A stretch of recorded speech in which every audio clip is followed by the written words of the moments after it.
Okay, so look, I understand that the last thing YouTube needs is yet another sourdough video.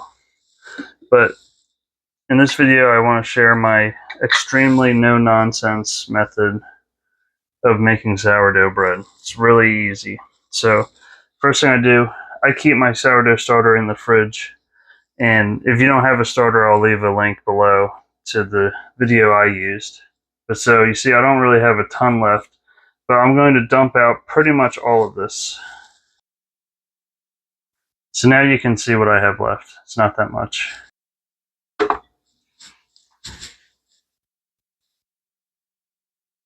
Okay, so next I'm going to put 100 grams of water in here. This is room temperature filtered water.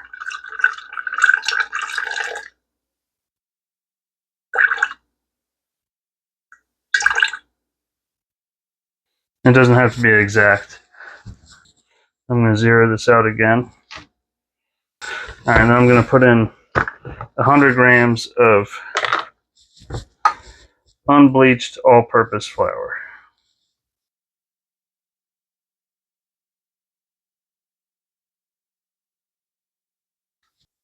Alright, so it's at 101 grams. That's close enough for me.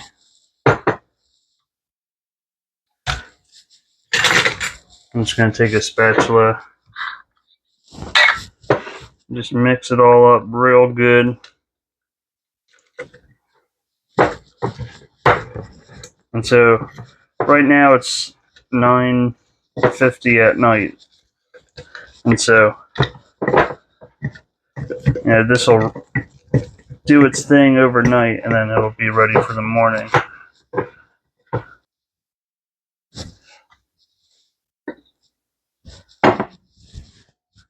Alright, so it's the next morning and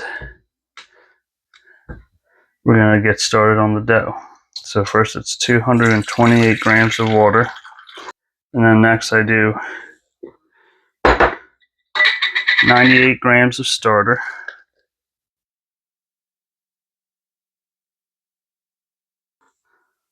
Alright, and then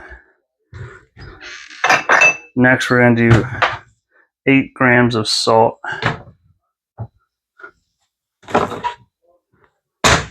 I always measure this out in a ramekin because if you accidentally put too much in, you can't take it back out.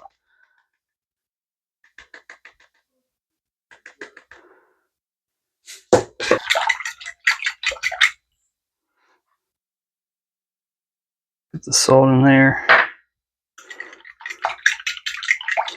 Then last we're going to put in 388 grams of flour. This is going to be some kind of unbleached bread flour. I'm not going to say like you have to do this brand or that brand. Like I don't really care about the brand.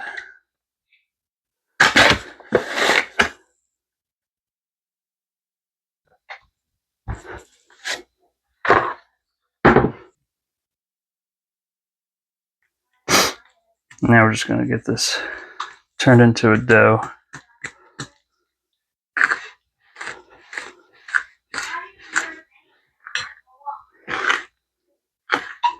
I don't really like to get my hands dirty. Like I don't like my hands covered in sticky dough. So what I do is I do as much as I can with the fork here. And then I used to use a spatula, but when I bought my my Banneton, it kind of came as like a kit. And it came with this guy.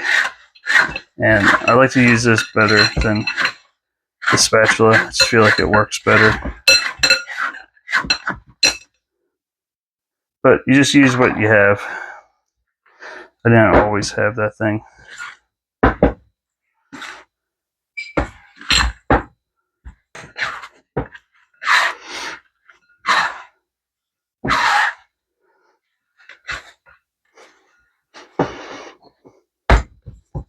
Now this all mixed together to like a rough dough. I'm gonna just cover it and let it sit for like 5 or 10 minutes while I go do other things to get ready for the day.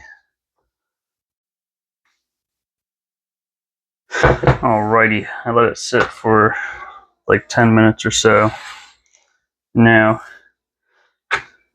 what I like to do to prevent it from sticking to the counter is just use a little bit of water. And I wet my hands. And all of the water I use is filtered. I have an Alexa here, which is kind of similar to a Berkey. And that's the water I use for making bread. Before I had that, I would just use spring water. I just buy the gallons of spring water from the store. But I try not to use tap water. So here I'm just going to kind of work the dough, just kind of bring it together a little bit.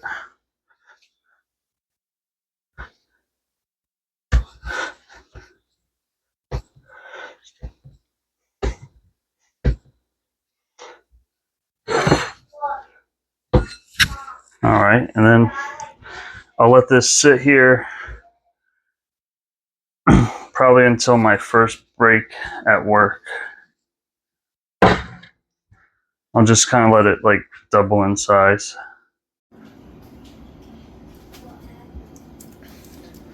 Alright, so now it's about like 2.5 hours later or so. And I'm just going to do the same thing that I did before. I'm not using like any particular technique or anything. I'm just kind of working the dough, just playing with my dough.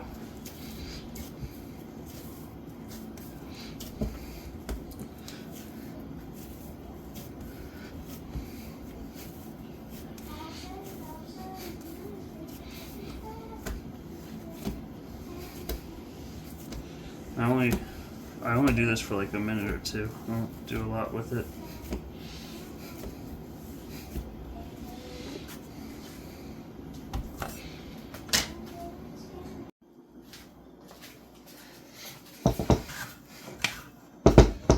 Alright, so now it's around 12:30.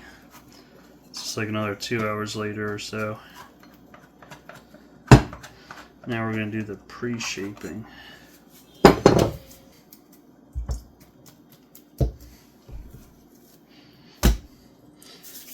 Wet my hands. Then what I'm going to do is just try to stretch this thing out. See how well I can stretch it out here.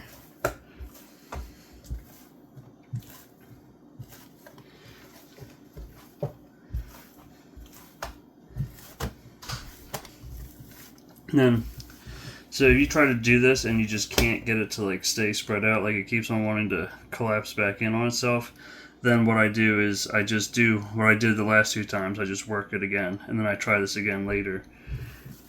And that has always worked for me.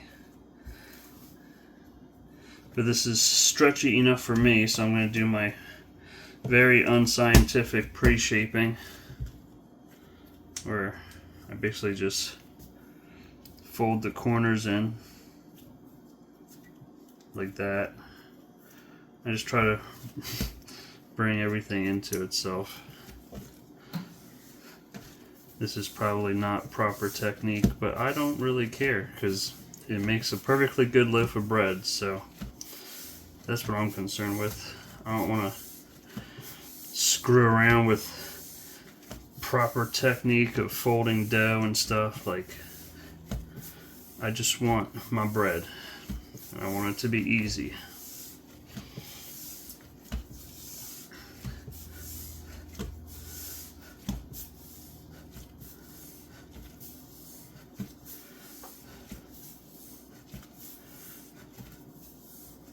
Alright, so now I got that kind of pre-shaped. So now I'll just do the same thing, put it off to the side and let it, grow a bit. I'll probably come back to it like an hour or an hour and a half later or so. Alrighty, so now it's time for the final shaping. It's about 3 o'clock. As you can see, it's grown a bit.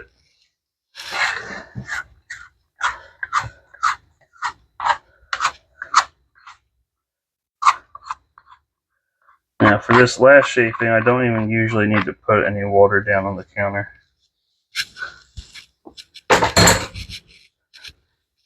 So once again, I'm going to do this very unscientifically. So that's how I do it. Here, I'll move this over so you can see a little bit better. I'll move it again so you can see a little bit better. Alright, so basically all I'm going to do is flatten this out a bit. I'm just going to fold the corners in. Bring these in. Bring everything in. Flip it over, and then I'm going to just kind of pull it against the countertop here. Just kind of tighten everything up. If I get any air bubbles, I just pop them.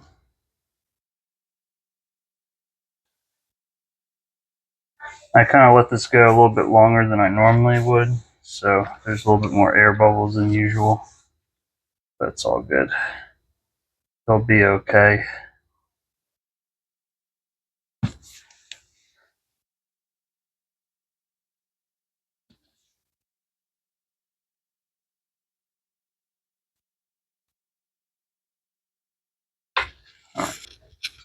So now if you don't have a Banneton, you can just use a bowl.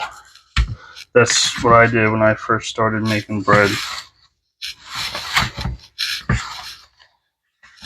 But I do notice a difference if using a Banneton. I feel like the texture of the bread's a little bit better. So now I'm just going to set this aside, and I'm going to leave it out until it like kind of grows a bit in size, and then I'll put it in the fridge, and I'll leave it in the fridge overnight, and then we'll bake it in the morning. Alright, it's the next morning.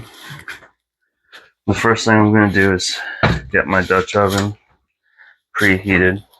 So I put a little piece of parchment paper inside of it already, and I'm going to get the oven up to 430 degrees.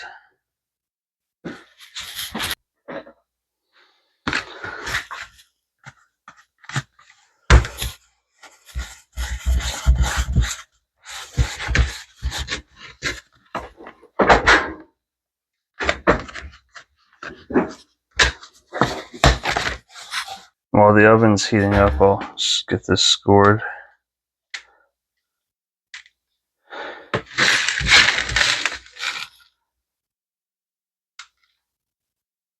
If you don't have this tool, you could just use a very sharp knife.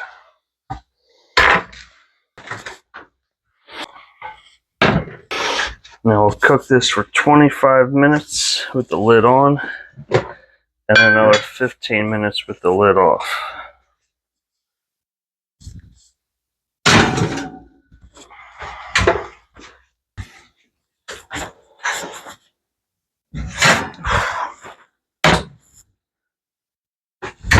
And then you just gotta let this cool for an hour before you cut into it.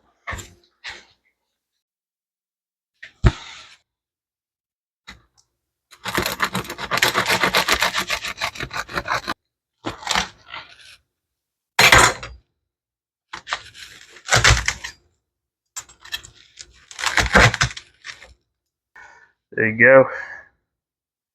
Really good bread. Believe it or not, this is my favorite piece. Oh, well, that's it for this one. I hope you found it useful. Thanks for watching, and I'll catch you on the next one.